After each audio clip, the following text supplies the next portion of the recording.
Video được Việt hóa bởi Ngọc Tân từ group tài nguyên dựng phim. Nghiêm cấm các hành vi leak về rồi bán cho thằng khác. Mọi ý kiến đóng góp xin gửi về Facebook Quỳnh Ngọc Tân.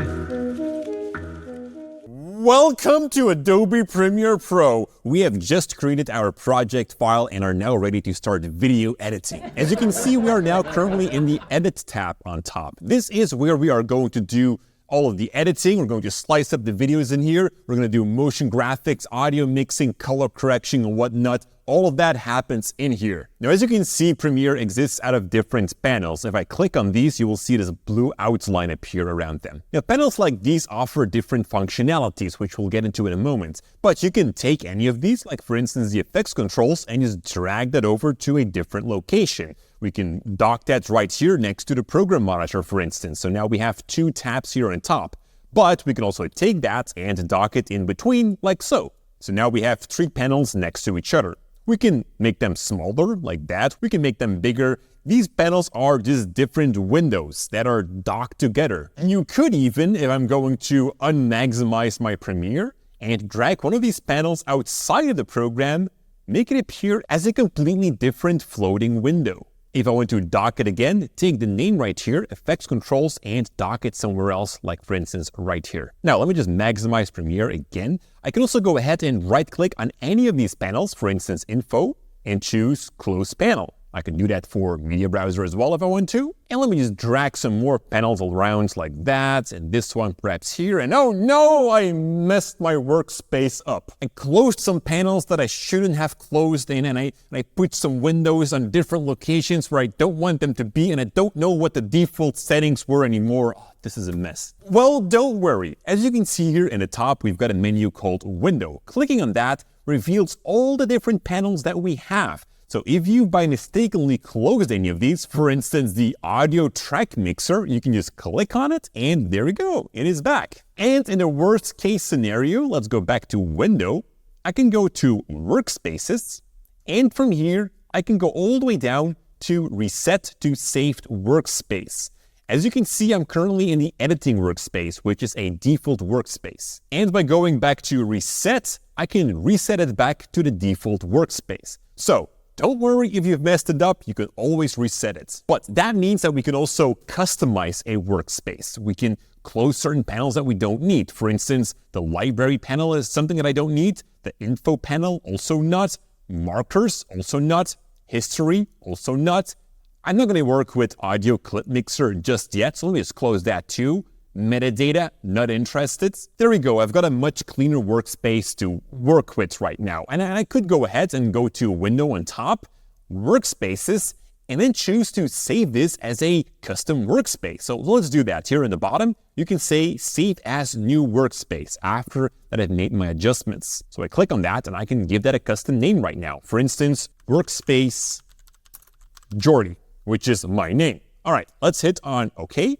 There we go. And now if I go back to Window on top, Workspaces, you'll find your own custom workspace here on the bottom. If I want, I could always switch back to something different. Premiere made a whole bunch of presets. For example, I can go over to Color, which is made for color correction. I can click on that workspace and it's going to change according to that. But okay, let's go back to Window, Workspaces, and then choose Editing. Now, I did close a whole bunch of panels when I was still working in the editing workspace, so that's why you don't see them appear here, but they are saved within that workspace. So I can always go back now, Window, Workspaces, and then say Reset to Saved Layout.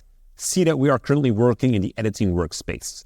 There we go. This is a default setting. So as we've talked about before, every panel offers a different functionality. And along this course, you will see what those functionalities are. Like for instance, we've got the toolbar right here. And the toolbar really just offers a whole bunch of different tools that we can use within the timeline. We've got a whole separate lesson about that. But that is the entire functionality of that panel, to give you different tools. But let's see what else that we have in here. So we have the project window right here. Let me just enlarge that a little bit more. because the project window can be seen as the heart of Adobe Premiere Pro. This is where you are going to gather all of your media files, where you can create new files in as well, like graphics, or where you can create a sequence. More about that in a moment. Now, in the previous lesson, we've seen that we've skipped the entire import process. So we're gonna have to import our footage right now. And there are a couple of ways to do that. You can either go to the menu on top, choose File, and then go over to Import. This is a very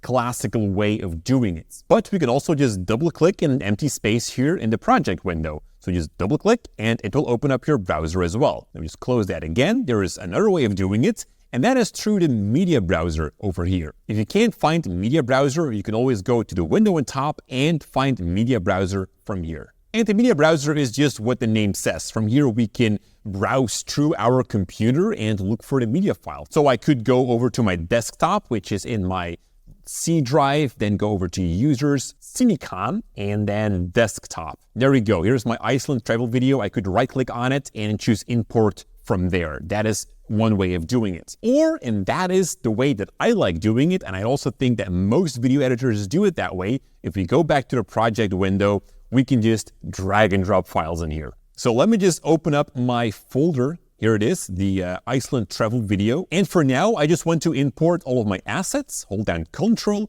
to also select the audio folder and finally the video folder. Don't import the LUT folder because that is going to give you an error. You cannot import LUTs. It's for later in this course. And of course, you don't want to import the project into the project. That's just projectception. You don't want that to happen. So with these three folders selected, I'm just going to take them and drag them into the project folder. It's going to take some time for Premiere to process those media files, but once they are imported, you will see that you have beautiful folders as well. It's going to take over the structure that you have. So I can expand these folders and see the exact same structure that I had before. And that's the entire idea. You want to reflect everything that you have on your computer inside Premiere as well. Now, the project window itself offers some more possibilities to further organize your media.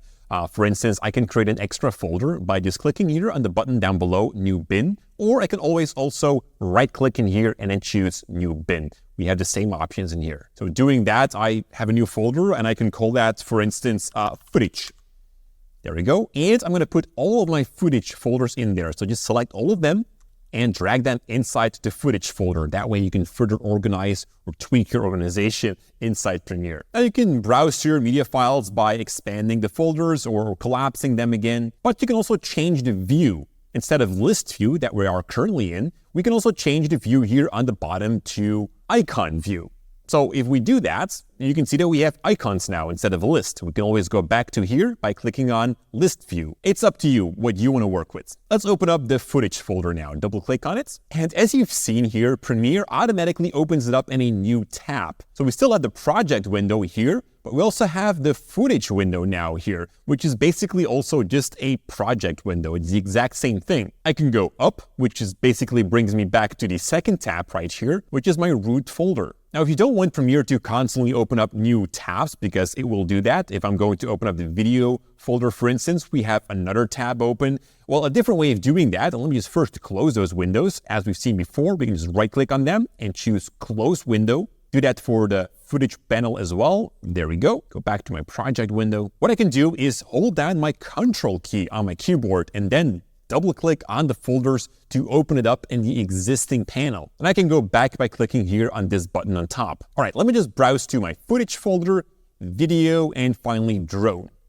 Here I have a whole bunch of drone footage, as you can see. And if I want to zoom in a bit more on that, I have a little slider here on the bottom, which allows me to make those thumbnails a little bit bigger. I can also make my panel bigger, like that, which is more easily to work with when you're going to select your footage. And that is, in essence, what the project window is all about. In the next lesson, I want to start editing. I want to create a timeline. I want to chop my videos up and start making an actual edit. Oh boy, am I excited for that.